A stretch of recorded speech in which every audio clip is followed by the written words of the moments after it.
Hello once again. This is me, Leonard Wells, broadcasting as usual from Haslingden, north of Manchester in the UK.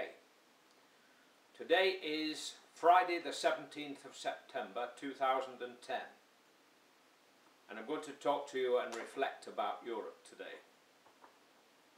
Here is a framed set of medals.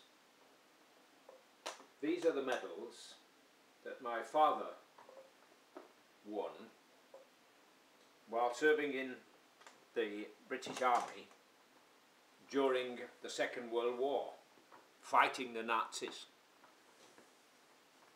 He joined the army and he was posted to what's called the Royal Artillery Maritime Regiment.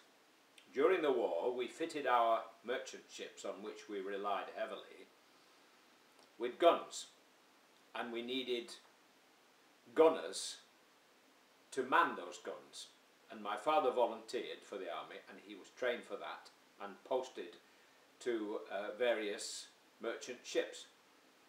On his last journey, he made quite a few journeys across the Atlantic to America and Canada and places.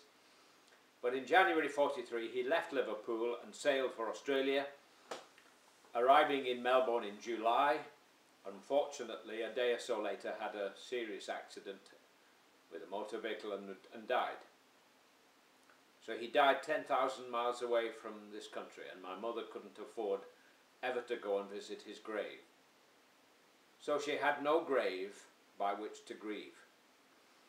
In the past week or so, since this has been the anniversary of the Battle of Britain, it has been in our minds how much was owed by so many to so few. This was the speech made by Winston Churchill during the war, after the British pilots, many of them in their teens, still young, in their early 20s and even 19 and 18, fought the Germans over England, and we defeated them. Fortunately for us, in the long run, fortunately for mankind. And this was the Second World War, and was really, although we might be proud of it, wars are nothing to be proud about, because although we spent billions and killed millions bombing Germany flat,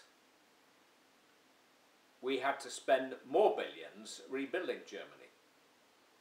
So it was a completely useless, pointless exercise. Probably we couldn't have prevented it.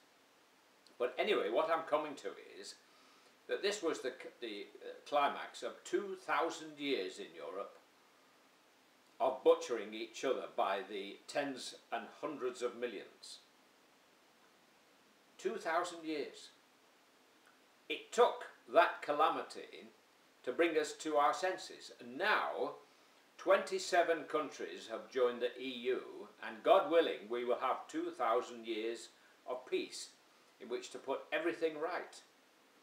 And we've so organised the EU that we have to talk about things. In the old days, 100, 200 years ago, if we'd had the arguments that we've had recently between France and the EU about sending the Roma, the gypsies, home, France would have sent a gunboat.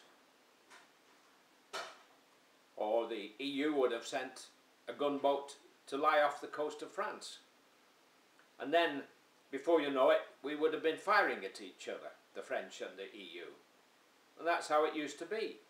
But not anymore, thanks to the EU. Now, we've arranged the peace in Europe so that anybody can go and work and live anywhere else, with one or two exceptions. By the end of the 20th century, we'd arranged it so everybody had to have a passport wherever they went. But now we've undone all that, and it's taken a lot of effort, and it's wonderful. And really, we don't really need all these immigration controls and all these other things, actually, if you think about it. But anyway, human nature being what human nature is, we're all a bit NIMBY. We don't like things in our own backyard. And what I'm coming to is that we arrange things in the EU so that we can all go and live anywhere we like within those 27 countries. Now, some of the people in Europe were victimised during the Second World War, and the Roma and the Jews and homosexuals were amongst those people. And Hitler had them all exterminated, many of them. So it's a bit hard today to find prejudice against the Roma still existing, and there is prejudice still against the Jews. Now, it seems to me that it's always a two-way process, because the Roma also have to appreciate that we don't always see eye to eye with people who want to live a kind of, if you pardon the expression, a gypsy life, who like to camp everywhere and live in campsites rather than like the rest of us. We don't like people who dress differently, so it's not surprising. But what I'm going to get at is, surely it's not beyond the wit of man to arrange things so that the Roma can have a place in Europe. There are huge expanses that are completely open. And if you think about it, millions of Europeans spend hundreds of days a year, thousands of days, camping, living in tents and caravans. How come they're not sent home and packing? Because we've arranged things so that we have organised campsites. Why can't we do the same thing for the Roma? Let them organise themselves, maybe have schools and so on, and clinics and whatever. There are huge areas of land open and available. Surely we can organise this better than this shouting and bawling at each other. And the media don't help. Newspaper headlines like "Up Yours, Delors" may sell newspapers, but they don't help anybody. We're all in this together. We're all human beings, and we get tired of hearing people say that everything's an accident. This scientist bloke, I forget his name, but he's always telling us that there's no God. Well, if you really think that all this is an accident, then I'm not surprised so many of you out there smoke pot and sniff cocaine and inject heroin. I'm not surprised. If you really believe that, where do you think the Bible and the Quran came from? Who inspired the Buddha? Do you really think that those prophets who brought those things appeared by accident, the way you say our universe appeared? Where you fall down, you scientists, is you cannot explain the soul, the thing within man, which only God can create. That you can't explain, and you try to deny its existence. Now, I'm only allowed 10 minutes because of YouTube's restrictions. It's perhaps as well because I talk all day, because I love talking. Oh, yes.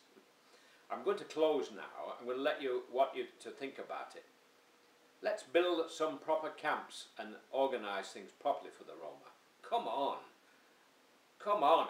If any nation that can produce the Marseillaise, Allons enfants de la patrie, le jour de gloire est arrivé. Come on, if you can do that, you can do better than this. Let's sort it out. God bless, while it's still legal in the UK to say God bless. Take care. Bye for now. See you soon.